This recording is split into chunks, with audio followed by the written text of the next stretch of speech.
सर्दियों के दिनों में उत्तराखंड के जंगलों में जगह जगह आग देखी जा रही है। कई हिस्से हैं जो इस वक्त धधक रहे हैं। हमारे साथ बात करने के लिए सुशांत पटनायक जी हैं जो वन अग्नि को देख रहे हैं उत्तराखंड में। अभी कई घटनाएं सामने आई हैं। अचानक से पता चला फूलों की घाटी जो एक विश्व धरोहर है वहाँ पे भी आग की जानकारी सामने आई और उसको बुझाने के लिए आर्मी की मदद लेने की भी बात की जा रही थी। तो क्या स्थिति है अभी उत्तराखंड की? पहले मैं आपको क्लियर कर दूं कि ये जो वनाग्नि घटना घटी है ये Nanda Devi national park forest division में घटी है और वैली ऑफ फ्लावर्स जो हेरिटेज साइट है वहाँ पर नहीं है, वैली ऑफ फ्लावर्स से बाहर के क्षेत्र में है। और पिछले 5 दिन से ये घटना घटी है जो टुकड़ों में जगह जगह पर छोटी छोटी आग दिखाई दी हुई है और ये एरिया काफ़ी इनएक्सेसिबल है, यहाँ पर पहुँच मार्ग नहीं है और हमारे वनाग्नि दहन दल वहाँ पर पहुंचकर आग को बुझाने की स्थिति में नहीं है। ज़्यादातर प्रथम दृष्टया ऐसा प्रतीत होता है कि ये फायर नेचुरल रीजन से है।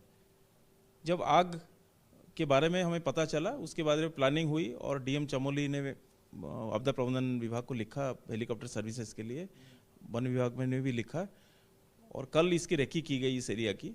ये पाया गया है कि आग सही में बहुत छोटी मात्रा में है, उतना फैलाव नहीं जैसा सोचा जा रहा था। अलर्ट्स भले ही एफएसए अलर्ट ज़्यादा है परंतु जो फील्ड स्तर पर रेकी की गई तो वो काफ़ी छोटी मात्रा में आग दिखाई दी और टुकड़ों में दिखाई दी। ऐसा प्रतीत होता है कि आग लाइव फायर इंसिडेंट अभी कम है परंतु जो चीज़ें जल गई है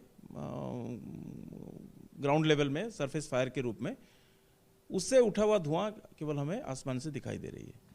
प्रदेश के और हिस्सों में भी घटनाएं सामने आई। अल्मोड़ा से भी सूचना मिल रही थी कि वहाँ भी आग लगी है। तो अभी क्या स्थिति है प्रदेश की आग को लेकर के? देखिए अभी ज़्यादातर विंटर में जो फायर अलर्ट्स हमें फॉरेस्ट सर्वे ऑफ इंडिया से मिलती है वो फायर अलर्ट्स मिली जुली रहती है। जैसे मैं आपको एक आंकड़ा दूं कि हमारे पास कुल 1724 फायर अलर्ट 1 नवंबर 2025 से 13 जनवरी 2026 तक मिला। उन 1724 फायर अलर्ट से मात्र 119 फायर अलर्ट्स ही वनाग्नि घटनाओं से संबंधित है।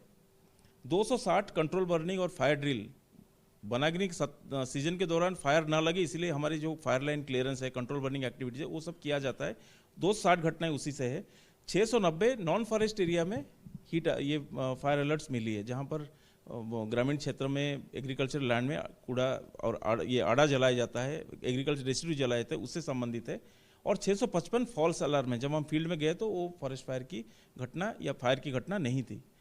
जो हमारे पास 119 फॉरेस्ट फायर अलर्ट्स मिली है उसमें से कुल 41 घटनाएं कुल आती है। इसमें 41 घटना से 18.84 हेक्टर वन क्षेत्र वनाग्नि से प्रभावित है। ये ज़्यादातर सरफेस फायर है, ग्राउंड फायर नहीं है और इससे वन संपदा की बहुत क्षति होने की संभावनाएं नहीं है। तो अभी उस प्रकार के अलार्मिंग स्थिति नहीं है जैसे हर साल विंटर में आग लगती है, आड़ा जलाया जाता है, हीट अलर्ट्स के रूप में वो दर्शित होती है एफएसआई अलर्ट्स में। तो ये सामान्य स्थिति है, अभी उस प्रकार की घटना नहीं है। हाँ, जो नंदा देवी राष्ट्रीय पार्क डिवीजन में जो आग लगी है वो जरूर एक सरप्राइजिंग फैक्ट है परंतु इस प्रकार के नेचुरल इंसिडेंट्स होते रहते हैं। ये आग जो लगी है नंदा देवी डिवीजन के आसपास, इसको बुझाने के लिए क्या हेलीकॉप्टर्स की मदद लेंगे आप आर्मी के? अभी जो हमारे असेसमेंट है उस असेसमेंट के हिसाब से जो रेकी किया जो असेसमेंट के हिसाब से हमारी जो वन विभाग की कंट्रोल टीम्स है वो सक्षम है अभी इसको कंट्रोल करने में और नज़र बनाए हुए हैं। जैसे मैंने कहा कि ये जो आग छुटमुट जगह पे लगी है ऊपरी तरफ लगभग 14,000 फीट में और ये आग रिज लाइन की तरफ जा रही है। तो रिज लाइन हमारा फायर लाइन होता है तो रिज लाइन तक पहुंचने से ही आग अपने आप बुझ जाएगी। हमारे साथ बात करने के लिए सुशांत पटनायक जी थे जिन्होंने बताया कि आग की क्या स्थिति है। फिलहाल इस आग को बुझाने के लिए अभी आर्मी के हेलीकॉप्टर्स की ज़रूरत नहीं है लेकिन अगर ज़रूरत पड़ती है तो वन विभाग इससे भी इनकार नहीं कर रहा है। Danish Khan, ABP news, Dehradun.